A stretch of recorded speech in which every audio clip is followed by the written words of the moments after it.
आप तुरंत ही ये जान पाएंगे कि आपकी इच्छाएं ही आपके जीवन की व्याख्या है। कुछ पाने से मिली सफलता, कुछ ना पाने से मिली निष्फलता ही आपका परिचय।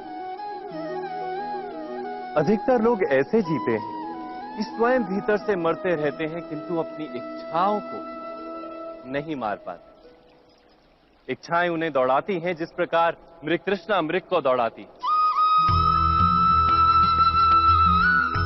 परंतु इन्हीं इच्छाओं के गर्भ में ही ज्ञान का प्रकाश भी। कैसे? जब इच्छाएं अपूर्ण रहती और टूटती, तब वहीं से ज्ञान की किरण प्रवेश करती है मनुष्य के हृदय। ना, ये कथा नहीं है केवल इच्छाओं के संघर्ष की, नहीं है केवल महत्वाकांक्षाओं से जन्म लेने वाले भयावह रक्तपात। ये कथा है इच्छाओं के गर्भ से उदित होते हुए ज्ञान की। मैं वासुदेव कृष्ण आप सभी को निमंत्रण देता हूं इस यात्रा पे चलने का, जो जीवन का मर्म सिखाएगी, मनुष्य का धर्म सिखाएगी, कीचड़ से उठकर कमल बनने का कर्म सिखाएगी। और इस यात्रा का नाम है महाभारत।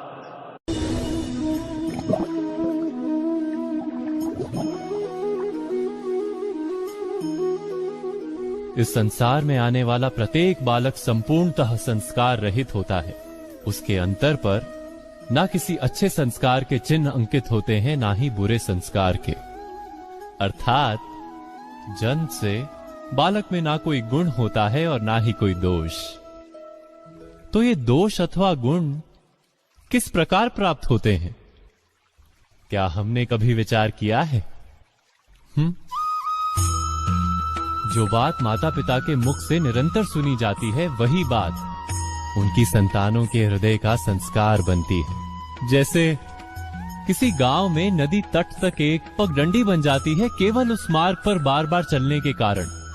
अर्थात माता पिता के हृदय की इच्छाएं उनकी संतानों के हृदय का दोष अथवा गुण बनकर जन्म लेती हैं। क्या ये सत्य नहीं?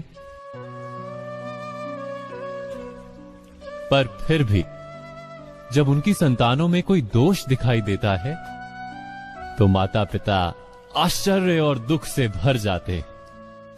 माता पिता का हृदय ये प्रश्न करता है कि उनकी संतानों में ये कुसंस्कार आए कहां से।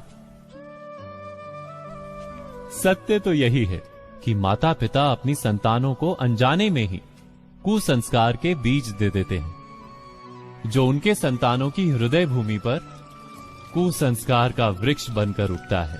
अर्थात अपनी संतानों को सुसंस्कारी और धर्ममय बनाने की आशा रखने वाले प्रत्येक माता पिता को प्रथम अपने हृदय की इच्छाओं पर अंकुश रखना क्या अनिवार्य नहीं?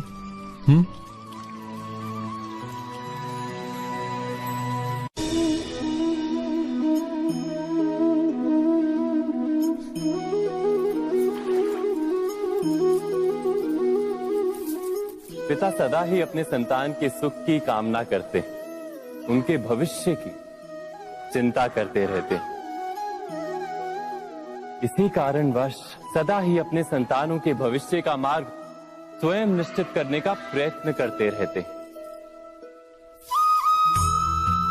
जिस मार्ग पर पिता स्वयं चला है, जिस मार्ग के कंकर पत्थर को स्वयं देखा है, मार्ग की छाया, मार्ग की धूप को स्वयं जाना है, उसी मार्ग पर उसका पुत्र भी चले, यही इच्छा रहती है हर पिता की। निस्संदेह उत्तम भावना है ये,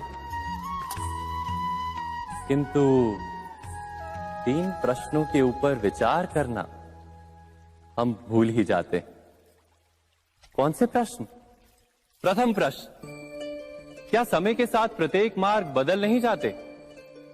क्या समय सदा ही नई चुनौतियों को लेकर नहीं आता?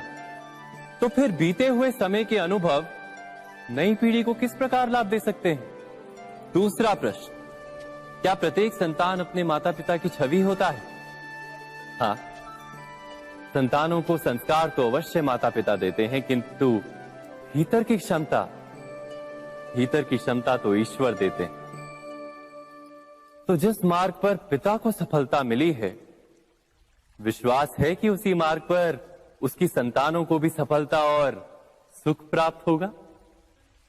तीसरा प्रश्न, क्या जीवन के संघर्ष और चुनौतियां लाभकारी नहीं होती? क्या प्रत्येक नया प्रश्न एक नए उत्तर का द्वार नहीं खोलता? तो फिर संतानों को नए नए प्रश्नों, संघर्षों और चुनौतियों से दूर रखना, ये उनके लिए लाभ करना कहलाएगा या हानि पहुंचाना? अर्थात जिस प्रकार संतान के भविष्य का निर्माण करने के बदले उसके चरित्र का निर्माण करना श्रेष्ठ है, वैसे ही संतानों के जीवन का मार्ग निश्चित करने के बदले उन्हें नए संघर्षों के साथ जूझने के लिए मनोबल व ज्ञान देना अधिक लाभदायक नहीं होगा? स्वयं विचार कीजिए।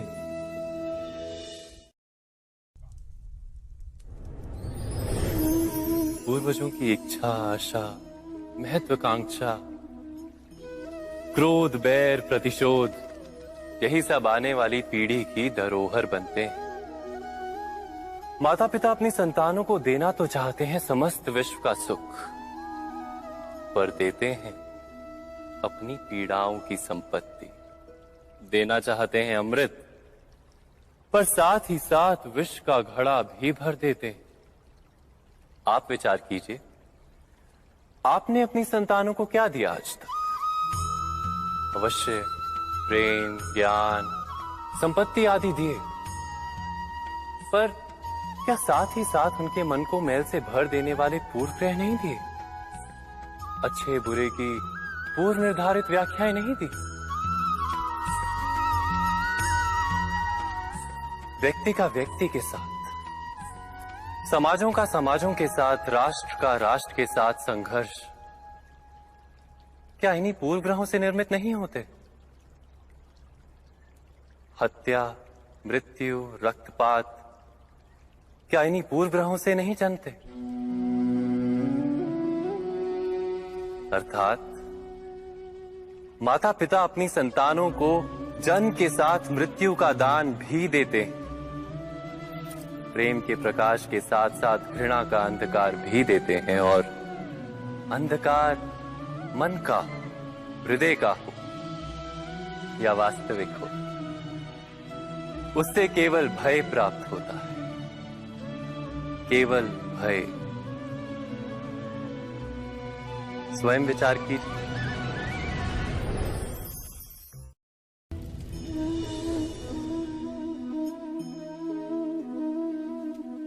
मनुष्य का स्वभाव है कि वो स्वयं को, अपने परिवार को, अपनी संतानों को अधिकतम सुख प्राप्त हो ऐसी इच्छा रखता है।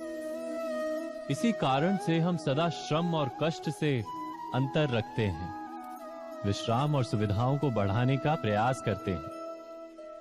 स्वयं अपने जीवन का विचार कीजिए, क्या ये सत्य नहीं कि हम अपनी संतानों के लिए सदा ही विश्राम और सुविधा का आयोजन करते हैं? पर क्या कभी सोचा है केवल विश्राम से क्या लाभ प्राप्त होता है? केवल सुख और सुविधा जिन्हें प्राप्त हो, उनका जीवन कैसा होता है? शरीर जब श्रम करता है तो अधिक स्वस्थ बनता है। बुद्धि भी जब कठिन चुनौतियों का सामना करती है तो अधिक तेजस्वी बनती है। ये हम सबका अनुभव है, पर हम शायद ये भूल जाते हैं कि मन और आत्मा को जब कठिनाइयां प्राप्त होती हैं, तब वे भी अधिक बलवान होती हैं। अर्थात जब भी हम अपनी संतानों को श्रम और दुख से दूर रखने का प्रयास करते हैं, क्या वास्तव में उनके सुख का मार्ग बंद नहीं कर देते? स्वयं विचार कीजिए।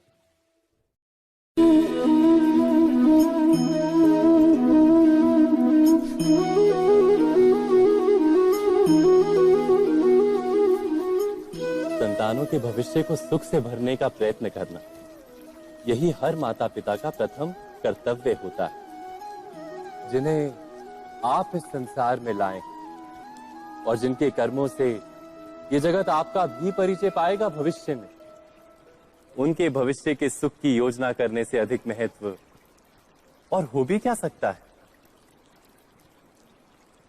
किंतु सुख और सुरक्षा, क्या ये मनुष्य के कर्मों से प्राप्त नहीं होते?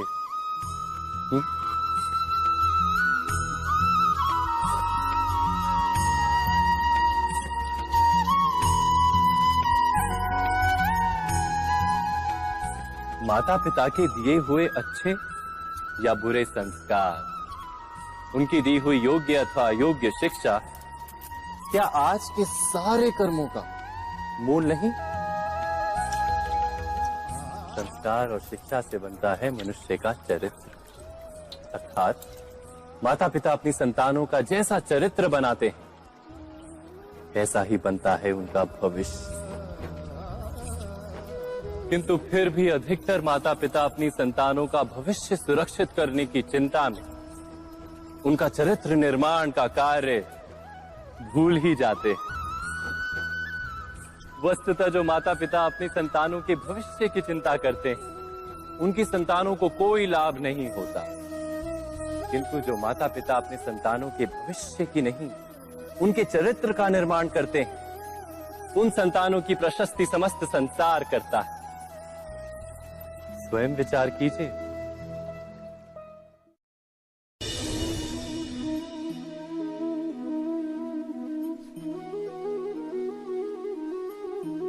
एक ही गुरु के पास शिक्षा प्राप्त करने वाले सारे शिष्य एक समान विद्या प्राप्त नहीं कर पाते। सारे शिष्य गुरु की बातें सुनते हुए अवश्य दिखाई देते हैं, उनकी पूजा करते हुए दिखाई देते हैं, किंतु एक समान विद्या प्राप्त नहीं कर पाते। क्या कभी विचार किया है ऐसा क्यों होता है? सत्य तो यह है कि विद्या प्राप्त ना कर पाने वाले शिष्य समर्पण का दिखावा तो करते हैं, किंतु समर्पण का वास्तविक अर्थ नहीं समझ पाते। गुरु के चरणों में फूल चढ़ाने से अथवा गुरु का आदेश मानने मात्र से क्या समर्पण सिद्ध होता है? नहीं। समर्पण का वास्तविक अर्थ है जब गुरु के प्रति मन में कोई संदेह ना रहे, गुरु के मुख से आदेश निकले उससे पूर्व शिष्य उस कार्य को पूरा कर दे। गुरु के विचारों के साथ शिष्य के विचार एक हो जाए। शिष्य जब तक अपने गुरु में ब्रह्मा विष्णु महेश इनके रूप ना देख ले, तब तक उसका समर्पण सत्य नहीं। वास्तव में समर्पण किसी कार्य का नाम नहीं, समर्पण तो हृदय की भावना और मन की स्थिति का नाम है। अर्थात हमारे अज्ञान में क्या दोष केवल हमारे मन का नहीं? स्वयं विचार कीजिए।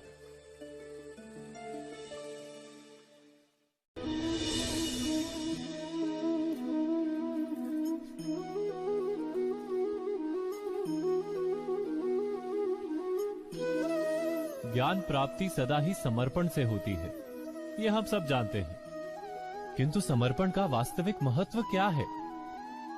क्या हमने कभी विचार किया? मनुष्य का मन सदा ही ज्ञान प्राप्ति में विभिन्न बाधाओं को उत्पन्न करता है। कभी किसी अन्य विद्यार्थी से ईर्ष्या हो जाती है, कभी पढ़ाए हुए पाठों पर संदेह जन्मता है और कभी गुरु द्वारा दिया गया दंड मन को अहंकार से भर देता है। नहीं, क्या ऐसा नहीं होता? न जाने कैसे कैसे विचार मन को भटकाते हैं और मन की इसी अयोग्य स्थिति के कारण हम ज्ञान प्राप्त नहीं कर पाते। मन की योग्य स्थिति केवल समर्पण से निर्मित होती है। समर्पण मनुष्य के अहंकार का नाश करता है। ईर्ष्या, महत्वाकांक्षा आदि भावनाओं को दूर कर हृदय को शांत करता है और मन को एकाग्र करता है। वास्तव में ईश्वर की सृष्टि में ना ज्ञान की मर्यादा है, ना ज्ञानियों की। गुरु दत्तात्रेय ने तो गाय और श्वान से भी ज्ञान प्राप्त कर लिया था। अर्थात विषय ब्रह्म ज्ञान का हो या जीवन के ज्ञान का या गुरुकुल में प्राप्त होने वाले ज्ञान का, उसकी प्राप्ति के लिए गुरु से अधिक महत्व है उस गुरु के प्रति हमारा समर्पण। क्या ये सत्य नहीं? स्वयं विचार कीजिए।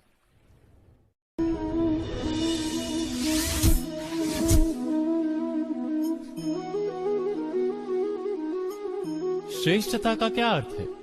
श्रेष्ठता का अर्थ है दूसरों से अधिक ज्ञान प्राप्त करना। अर्थात मूल्य इस बात का नहीं कि स्वयं कितना ज्ञान प्राप्त किया, मूल्य इस बात का है कि प्राप्त किया हुआ ज्ञान अन्य लोगों से कितना अधिक है। अर्थात श्रेष्ठता की इच्छा ज्ञान प्राप्ति को भी एक स्पर्धा बना देती है। और स्पर्धा में विजय अंतिम कब होती है?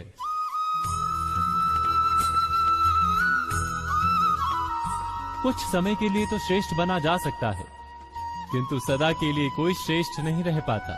फिर वही असंतोष, पीड़ा और संघर्ष जन्म लेता है। किंतु श्रेष्ठ बनने के बदले यदि उत्तम बनने का प्रयत्न करें तो क्या होगा?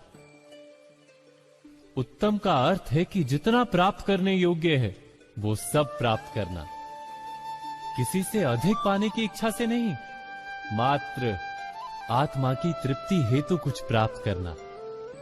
उत्तम के मार्ग पर किसी अन्य से स्पर्धा नहीं होती, स्वयं अपने आप से स्पर्धा होती है। अर्थात उत्तम बनने का प्रयत्न करने वाले को देर अबेर सारा ज्ञान प्राप्त हो जाता है, बिना प्रयत्न के ही वो श्रेष्ठ बन जाता है। किंतु जो श्रेष्ठ बनने का प्रयत्न करता है वो श्रेष्ठ बने या ना बने, उत्तम कभी नहीं बन पाता।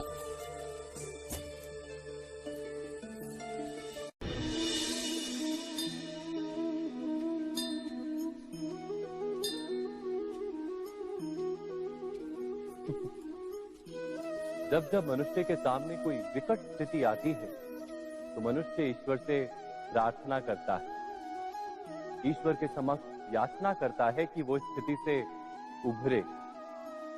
किंतु इस प्रार्थना का वास्तविक रूप क्या है?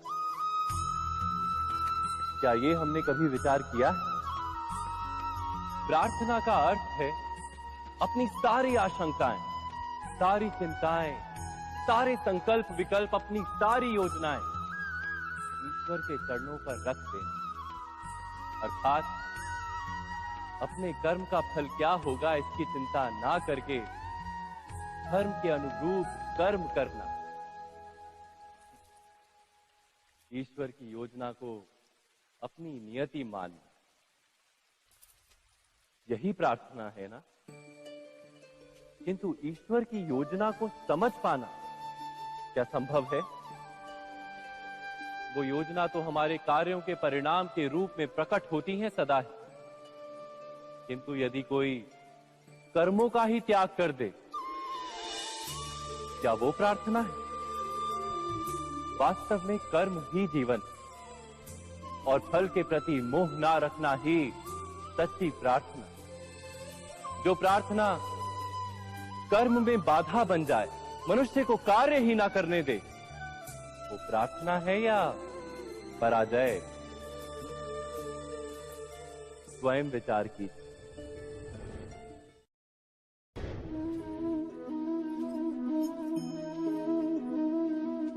मनुष्य के जीवन का चालक है भय। मनुष्य सदा ही भय का कारण ढूंढ लेता है। जीवन में जिन मार्गों का हम चुनाव करते हैं वो चुनाव भी हम भय के कारण ही लेते हैं। किंतु क्या ये भय वास्तविक होता है? विचार कीजिए।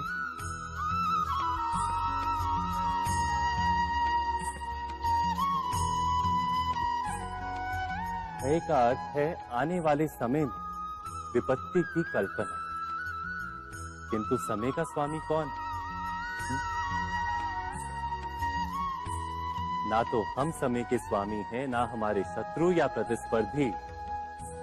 समय तो ईश्वर के अधीन चलता है।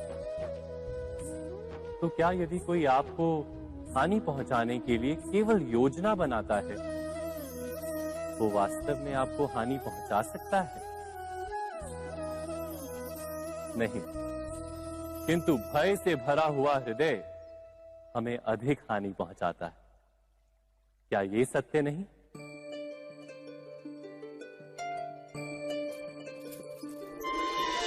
विपत्ति के समय भयभीत हृदय अयोग्य निर्णय करता है और विपत्ति को अधिक पीड़ादायक बनाता है, किंतु विश्वास से भरा हृदय विपत्ति के समय को भी सरलता से पार कर जाता है।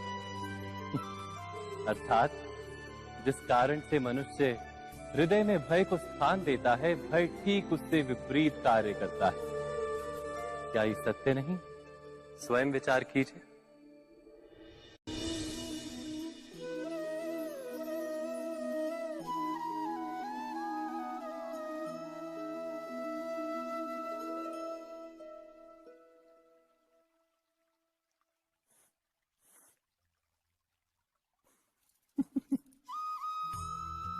जीवन में आने वाले संघर्षों के लिए जब मनुष्य स्वयं को योग्य नहीं मानता, जब उसे अपने ही बल पर विश्वास नहीं रहता, तब वो सद्गुणों को त्याग कर दुर्गुणों को अपनाता है। वस्तुतः मनुष्य के जीवन में दुर्जनता जन्म ही तब लेती है जब उसके अंतर में आत्मविश्वास नहीं होता। आत्मविश्वास ही अच्छाई को धारण करता है। ये आत्मविश्वास है क्या?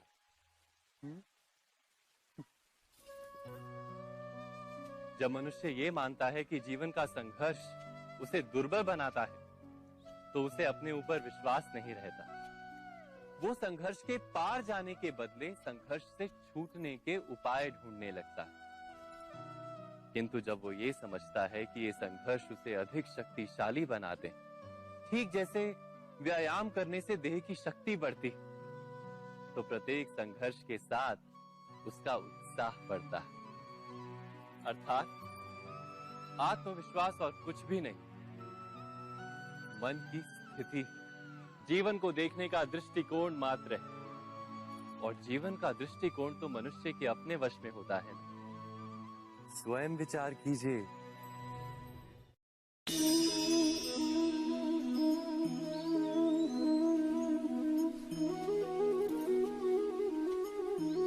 जब अपने किसी अच्छे कार्य के उत्तर में दुख प्राप्त होता है अथवा किसी को उसके दुष्ट कार्य में सुख मिलता है, तो मन अवश्य ये विचार करता है कि अच्छा कार्य करने का, धर्म के मार्ग पर चलने का तात्पर्य क्या है।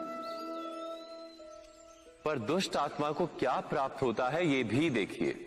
दुष्टता करने वाला हृदय सदा चंचल रहता है, अकुलाता रहता है। मन में सदा नए नए संघर्ष उत्पन्न होते हैं।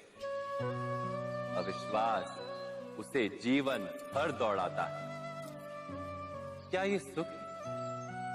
जबकि धर्म पे चलने वाले, अच्छा कार्य करने वाले, सच्चरित्र व्यक्ति का हृदय शांत रहता है। परिस्थितियां उसके जीवन के सुख में बाधा नहीं बनती। समाज में सम्मान और मन में संतोष रहता है सदा। अर्थात अच्छा बर्ताव भविष्य में किसी सुख का मार्ग नहीं। अच्छा बर्ताव स्वयं सुख, अथवा बुरा बर्ताव भविष्य में किसी दुख का मार्ग नहीं। अधर्म उसी क्षण दुख उत्पन्न करता है। धर्म से सुख नहीं, धर्म स्वयं सुख।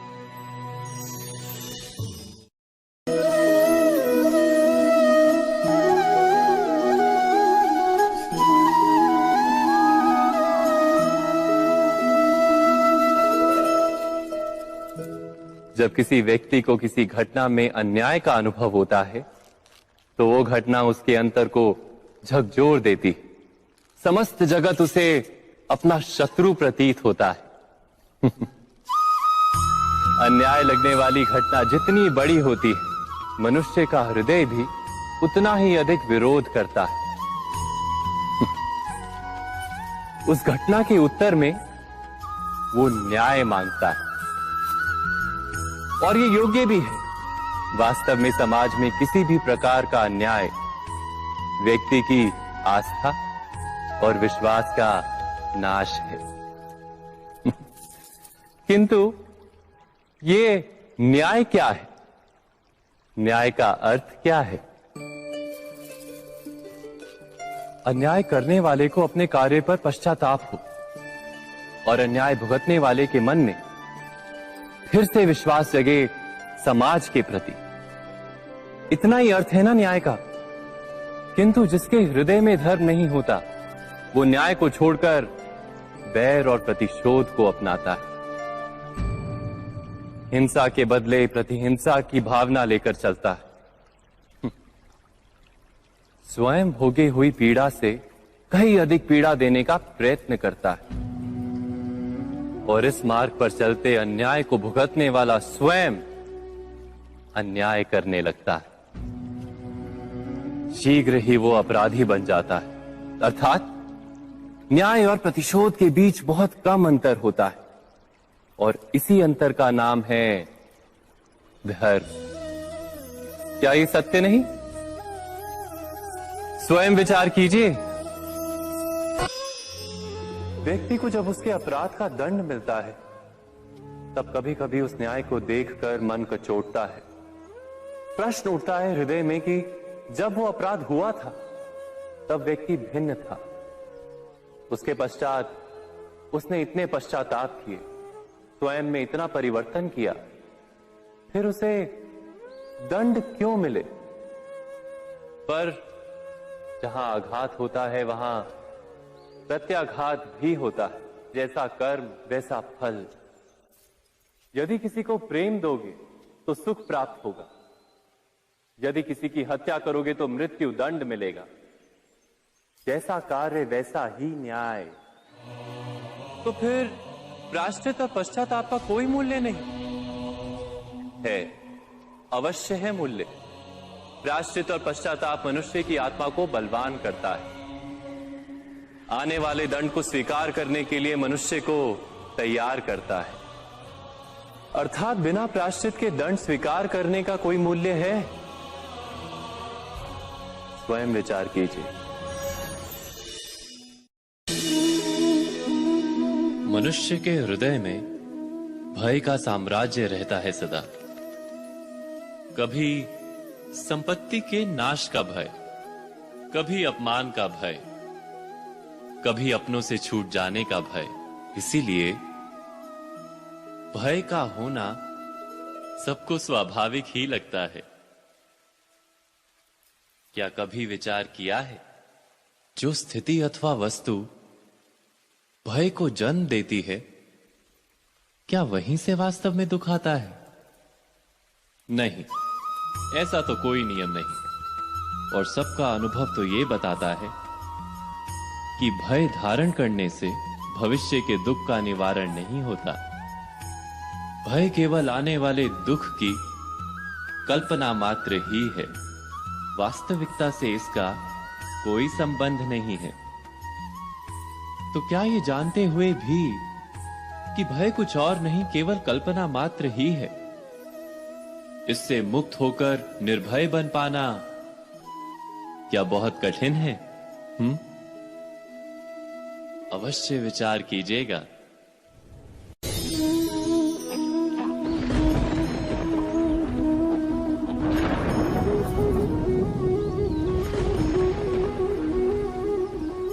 सपनों और पूर्वाभासों के आधार पर हम भविष्य के सुख दुख की कल्पना करते हैं। भविष्य के दुख का कारण दूर करने के लिए हम आज योजना बनाते हैं। किंतु कल के संकट को आज निर्मूल करने से हमें लाभ मिलता है या हानि पहुंचती है? ये प्रश्न हम कभी नहीं करते। सत्य तो ये है कि संकट और उसका निवारण साथ जनते हैं, व्यक्ति के लिए भी और सृष्टि के लिए भी। नहीं, आप अपने भूतकाल का स्मरण कीजिए, इतिहास को देखिए। आप तुरंत ही ये जान पाएंगे कि जब जब संकट आता है तब तब उसका निवारण करने वाली शक्ति भी जन्म लेती है। यही तो जगत का चलन है। वस्तुतः संकट ही शक्ति के जन्म का कारण है। प्रत्येक व्यक्ति जब संकट से निकलता है तो एक पद आगे बढ़ा होता है, अधिक चमकता है, आत्मविश्वास से अधिक भरा होता है, न केवल अपने लिए अपितु विश्व के लिए भी। क्या ये सत्य नहीं? वास्तव में संकट का जन्म है एक अवसर का जन्म, अपने आप को बदलने का, अपने विचारों को ऊंचाई पर करने का अवसर, अपनी आत्मा को बलवान और ज्ञान मंडित बनाने का अवसर। जो ये कर पाता है उसे कोई संकट नहीं होता, किंतु जो ये नहीं कर पाता वो तो स्वयं एक संकट है विश्व के लिए। विचार कीजिए।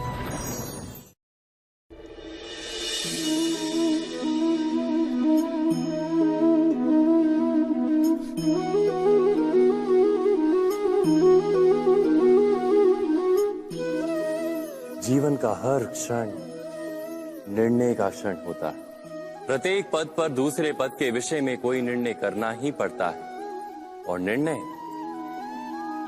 निर्णय अपना प्रभाव छोड़ जाता है। आज किए गए निर्णय भविष्य में सुख अथवा दुख निर्मित करते हैं, ना केवल अपने लिए, अपने परिवार के लिए भी, आने वाली पीढ़ियों के लिए भी।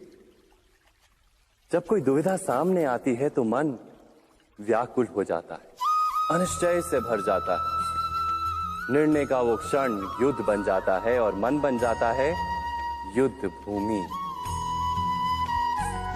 अधिकतर निर्णय हम दुविधा का उपाय करने के लिए नहीं, केवल मन को शांत करने के लिए लेते हैं। पर क्या कोई दौड़ते हुए भोजन कर सकता है?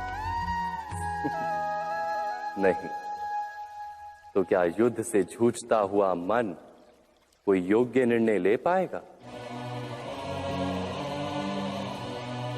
वास्तव में शांत मन से जब कोई निर्णय करता है तो अपने लिए सुखद भविष्य बनाता है, किंतु अपने मन को शांत करने के लिए जब कोई निर्णय करता है तो वो व्यक्ति भविष्य में अपने लिए कांटों भरा वृक्ष लगाता है।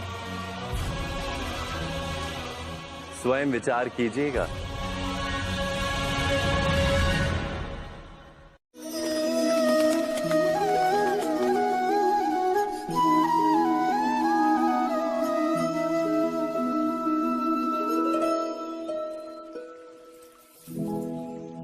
निर्णय के क्षण में हम सदा ही किसी अन्य के सुझाव, सूचना, मंत्रणा या परामर्श को आधार बनाते हैं, और हमारे भविष्य का आधार हमारे आज लिए गए निर्णय के ऊपर होता है। तो क्या हमारा भविष्य किसी अन्य के परामर्श, किसी अन्य के सुझाव का फल है? क्या हमारा संपूर्ण जीवन किसी अन्य की बुद्धि का परिणाम? क्या हमने कभी विचार किया है? सबका अनुभव है कि भिन्न भिन्न लोग एक ही स्थिति में भिन्न भिन्न परामर्श देते हैं। मंदिर में खड़ा भक्त कहता है कि दान करना चाहिए, और चोर कहता है यदि अवसर मिले तो इस मूर्ति के श्रृंगार चुरा। धर्म से भरा हृदय धर्ममय सुझाव देता है, और अधर्म से भरा हृदय अधर्म का परामर्श देता है। धर्ममय सुझाव का स्वीकार ही मनुष्य को सुख की ओर ले जाता है, किंतु ऐसे परामर्श का स्वीकार करना तभी संभव होता है जब हृदय में धर्म हो। अर्थात किसी का सुझाव अथवा परामर्श स्वीकार करने से पूर्व स्वयं अपने हृदय में धर्म को स्थापित करना क्या आवश्यक नहीं? स्वयं विचार कीजिए।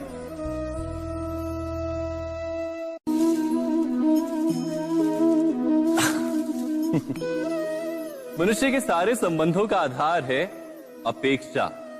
पति कैसा हो जो मेरा जीवन सुख और सुविधा से भर दे? पत्नी कैसी हो जो सदैव मेरे प्रति समर्पित रहे? संतान कैसी हो जो मेरी सेवा करे, मेरा आदेश माने।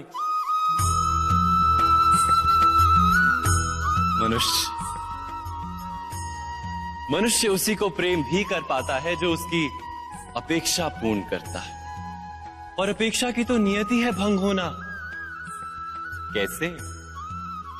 क्योंकि अपेक्षा मनुष्य के मस्तिष्क में जन्म लेती है। कोई अन्य व्यक्ति उसकी अपेक्षाओं के बारे में जान ही नहीं पाता। पूर्ण करने की प्रामाणिक इच्छा हो तब भी कोई मनुष्य किसी की अपेक्षाओं को पूर्ण नहीं कर पाता, और वहां से जन्म लेता है संघर्ष। सारे संबंध संघर्ष में परिवर्तित हो जाते। पर मनुष्य अपेक्षा को संबंध का आधार ना बनाए और स्वीकार करे केवल संबंध का आधार, तो क्या ये जीवन स्वयमेव सुख और शांति से नहीं भर जाएगा?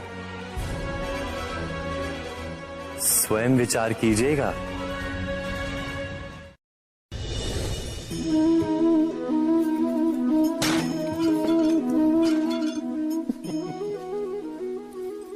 कभी कभी कोई घटना मनुष्य के जीवन की सारी योजनाओं को तोड़ देती, और मनुष्य उस आघात को अपने जीवन का केंद्र मान लेता। पर क्या भविष्य मनुष्य की योजनाओं के आधार पर निर्मित होते हैं? नहीं। जिस प्रकार किसी ऊंचे पर्वत पर सर्वप्रथम चढ़ने वाला उस पर्वत की तलाई में बैठकर जो योजना बनाता है, क्या वही योजना उसे उस पर्वत की चोटी तक पहुंचाती है? नहीं। वास्तव में वो जैसे जैसे ऊपर चढ़ता है वैसे वैसे उसे नई नई चुनौतियां, नई नई विडंबनाएं, नए नए अवरोध मिलते हैं। प्रत्येक पद पर वो अपने अगले पद का निर्णय करता है। प्रत्येक पद पर उसे अपनी योजनाओं को बदलना पड़ता है। कहीं पुरानी योजना उसे खाई में ना ढकेल दे। वो पर्वत को अपने योग्य नहीं बना पाता, केवल स्वयं को पर्वत के योग्य बना सकता है। क्या जीवन के साथ भी ऐसा ही नहीं? जब मनुष्य जीवन में किसी एक चुनौती को, एक अवरोध को अपने जीवन का केंद्र मान लेता है, अपने जीवन की गति को ही रोक देता है, तो वो अपने जीवन में सफल नहीं बन पाता और ना ही सुख और शांति प्राप्त कर पाता। अर्थात जीवन को अपने योग्य बनाने के बदले स्वयं अपने को जीवन के योग्य बनाना ही सफलता और सुख का एकमात्र मार्ग नहीं। स्वयं विचार कीजिए।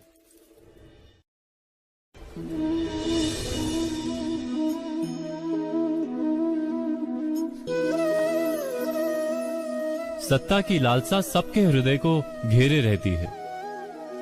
प्रत्येक व्यक्ति अपना एक राष्ट्र निर्मित करने का प्रयत्न अवश्य करता है। फिर वो राष्ट्र कुरु राष्ट्र की भांति बहुत बड़ा हो या फिर अपने परिवार तक सीमित हो, वो सत्ता प्राप्त करने का प्रयास अवश्य करता है। किंतु सत्ता का वास्तविक रूप क्या है? क्या हमने कभी विचार किया है? एक मनुष्य जितने अधिक लोगों के जीवन को प्रभावित कर सके, जितने अधिक लोगों के जीवन की स्वतंत्रता पर अंकुश रख सके, उतनी ही अधिक सत्ता का अनुभव करता है वो। सत्ता का वास्तविक रूप ही है अन्य के जीवन पर स्वयं का प्रभाव।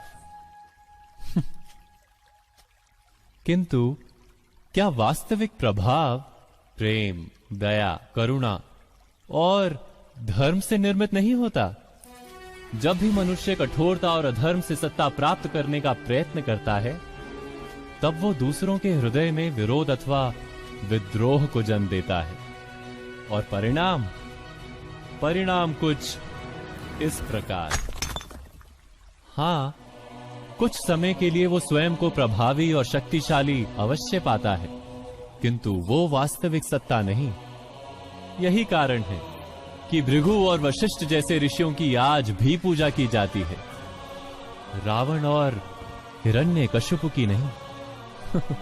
इस पर तो आप विचार अवश्य करें। सत्य कहा ना।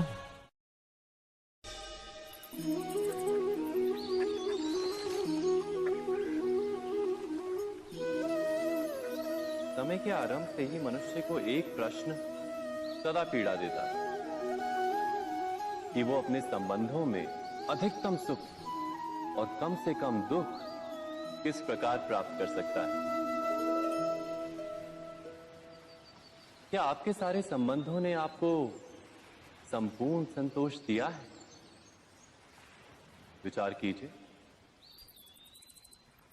हमारा जीवन संबंधों पर आधारित है, हमारी सुरक्षा संबंधों पर आधारित है।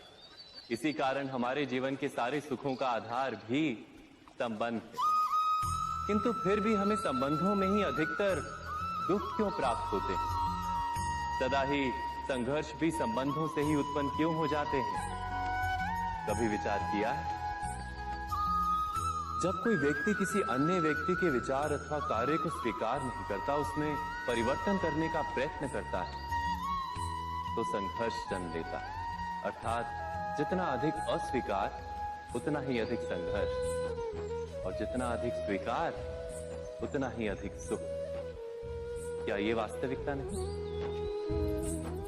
यदि मनुष्य स्वयं अपनी अपेक्षाओं पर अंकुश रखे, अपने विचारों को परखे, किसी अन्य व्यक्ति में परिवर्तन करने का प्रयत्न ना कर स्वयं अपने भीतर परिवर्तन करने का प्रयास करे, तो क्या संबंधों में संतोष प्राप्त करना इतना कठिन?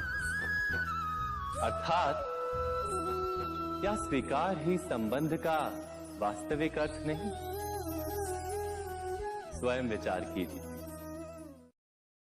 दो व्यक्ति जब निकट आते हैं तो एक दूसरे के लिए सीमाएं और मर्यादाएं निर्मित करने का प्रयत्न अवश्य करते हैं। हम यदि सारे संबंधों पर विचार करें तो देखेंगे कि इन सारे संबंधों का आधार यही सीमाएं हैं जो हम दूसरों के लिए निर्मित करते हैं। और यदि अनजाने में भी कोई अन्य व्यक्ति इन सीमाओं को तोड़ता है तो उसी क्षण हमारा हृदय क्रोध से भर जाता है। इन सीमाओं का वास्तविक रूप क्या है? क्या हमने कभी विचार किया? सीमाओं के द्वारा हम दूसरे व्यक्ति को निर्णय करने की अनुमति नहीं देते, अपना निर्णय उस व्यक्ति पर थोपते हैं, अर्थात किसी की स्वतंत्रता का अस्वीकार करते हैं हम। और जब स्वतंत्रता का अस्वीकार किया जाता है तो उसका हृदय दुख से भर जाता है, और जब वो सीमाओं को तोड़ता है तो हमारा हृदय क्रोध से भर जाता है। क्या ऐसा नहीं होता?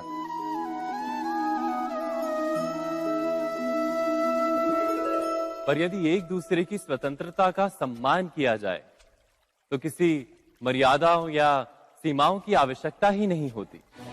अर्थात जिस प्रकार स्वीकार किसी संबंध का देह है, क्या वैसे ही स्वतंत्रता किसी संबंध की आत्मा नहीं? स्वयं विचार कीजिए।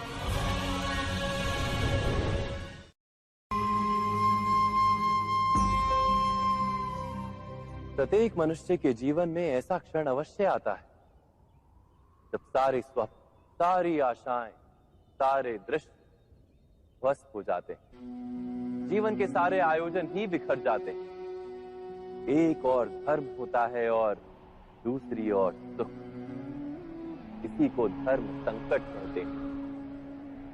जब धर्म का वहन ही संकट हो और धर्म का त्याग ही सुख हो। विचार कीजिए, कभी किसी स्वजन के विरुद्ध सत्य बोलने का अवसर प्राप्त हो जाता है, कभी ठीक दरिद्रता के समय सरलता से चोरी करने का मार्ग प्राप्त हो जाता है, कभी किसी शक्तिशाली राजनेता या राजा के कर्मचारी का अधर्म प्रकट हो जाता है। सबके जीवन में ऐसी घटना बनती ही रहती है। अधिकतर लोग ऐसे किसी क्षण को धर्म संकट के रूप में जान ही नहीं पाते। हमें किसी प्रकार के संघर्ष का अनुभव ही नहीं होता। सहजता से सुख की ओर खींचे चले जाते हैं, जैसे मक्खी गुड़ की ओर खींची चली जाती। वास्तव में धर्म संकट का कण ईश्वर के निकट जाने का कण होता है। यदि हम संघर्षों से भयभीत ना हो, सुख की ओर आकर्षित ना हो, अपने धर्म पर दृढ़ रहे, तो ईश्वर का साक्षात्कार दूर नहीं।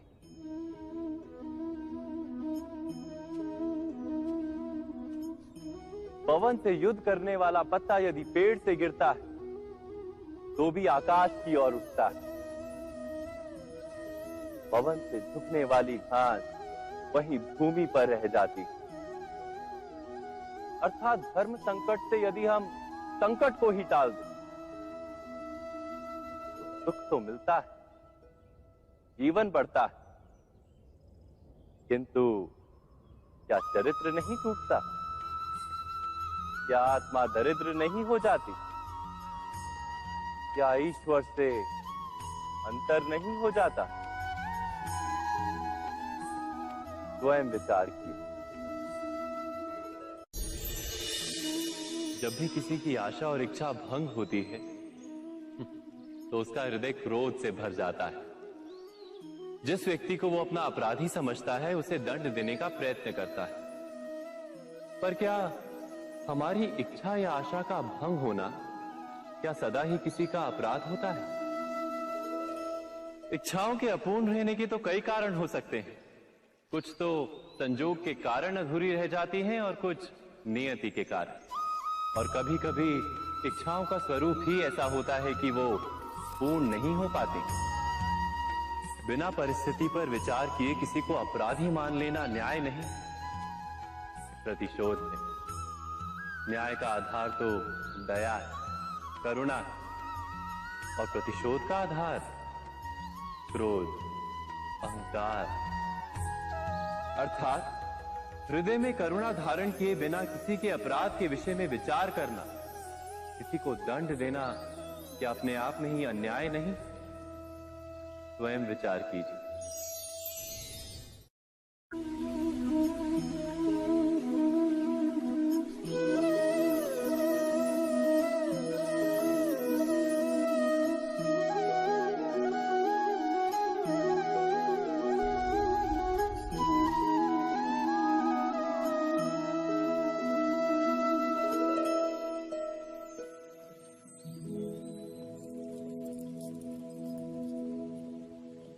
भविष्य के आधार पर सब आज का निर्णय लेना चाहते हैं। भविष्य में सुख मिले, भविष्य सुरक्षित हो, ऐसे निर्णय आज लेने का प्रयत्न रहता है सबका।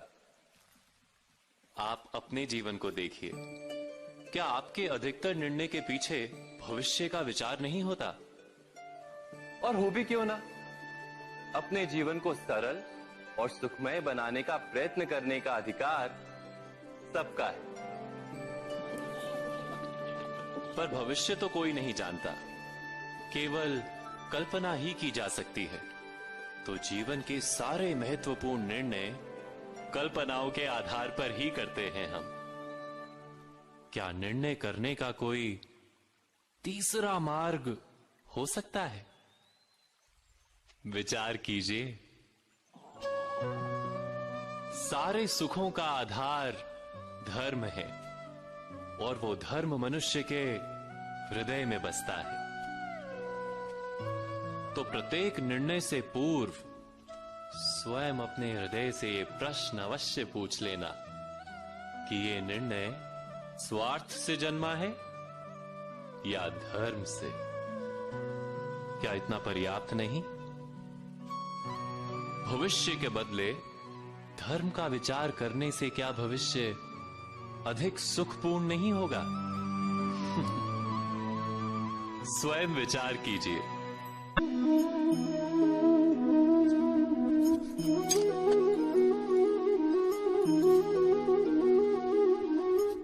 भविष्य का दूसरा नाम है संघर्ष। हृदय में आज इच्छा होती है और यदि पूर्ण नहीं हो पाती तो हृदय भविष्य की योजना बनाता है। भविष्य में इच्छा पूर्ण होगी ऐसी कल्पना करता रहता है, किंतु जीवन ना तो भविष्य में है ना अतीत में। जीवन तो इस क्षण का नाम, अर्थात इस क्षण का अनुभव ही जीवन का अनुभव। पर हम ये जानते हुए भी इतना सा सत्य समझ नहीं पाते। या तो हम बीते हुए समय के स्मरणों को घेर कर बैठे रहते हैं, या फिर आने वाले समय के लिए हम योजनाएं बनाते रहते हैं, और जीवन जीवन बीत जाता है। एक सत्य यदि हम हृदय में उतार लें कि ना हम भविष्य देख सकते हैं, ना ही भविष्य निर्मित कर सकते हैं, हम तो केवल धैर्य और साहस के साथ भविष्य को आलिंगन दे सकते हैं, स्वागत कर सकते हैं भविष्य का। तो क्या जीवन का हर पल जीवन से नहीं भर जाएगा? स्वयं विचार कीजिए।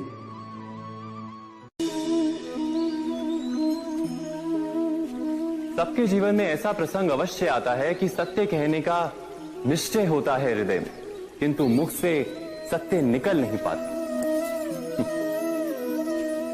कोई भय मन को घेर लेता है। किसी घटना अथवा प्रसंग के बारे में बात करना, या फिर स्वयं से कोई भूल हो जाए उसके बारे में कुछ बोलना, क्या ये सत्य है? नहीं, ये तो केवल तथ्य है।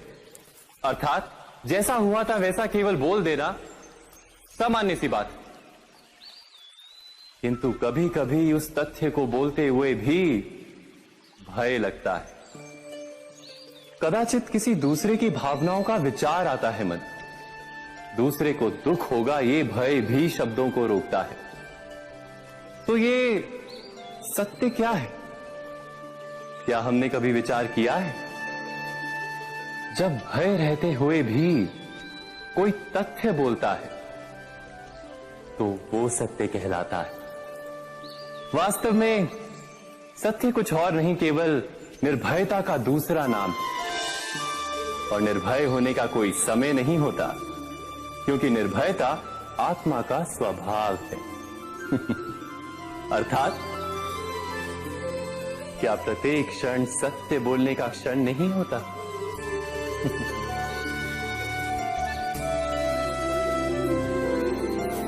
स्वयं विचार कीजिए।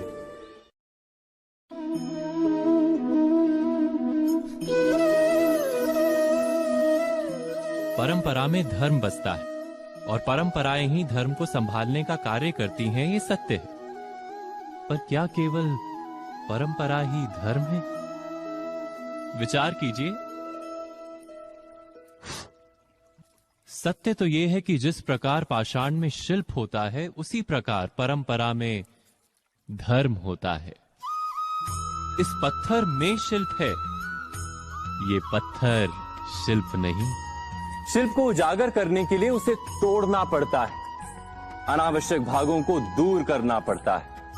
ठीक उसी प्रकार परंपराओं में धर्म ढूंढना पड़ता है। जिस प्रकार इंद्र पूजा की परंपरा को तोड़कर गोवर्धन पूजा का धर्म ना ढूंढा जाता, तो यादवों को उनकी मुक्ति का मार्ग नहीं मिल पाता।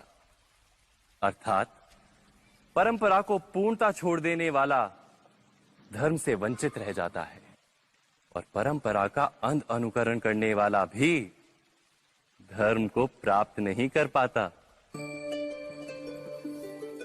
कहते हैं हंस के पास नीर क्षीर विवेक होता है। दूध में मिले पानी को छोड़कर केवल दूध ही ग्रहण करता है।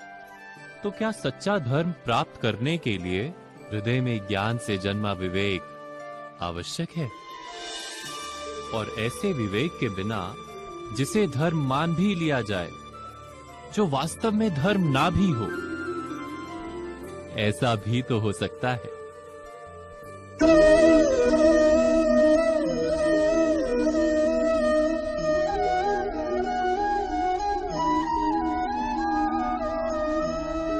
महाभारत का ये युद्ध, महाभारत की ये कथा अनेक सत्यों को प्रस्थापित करती है।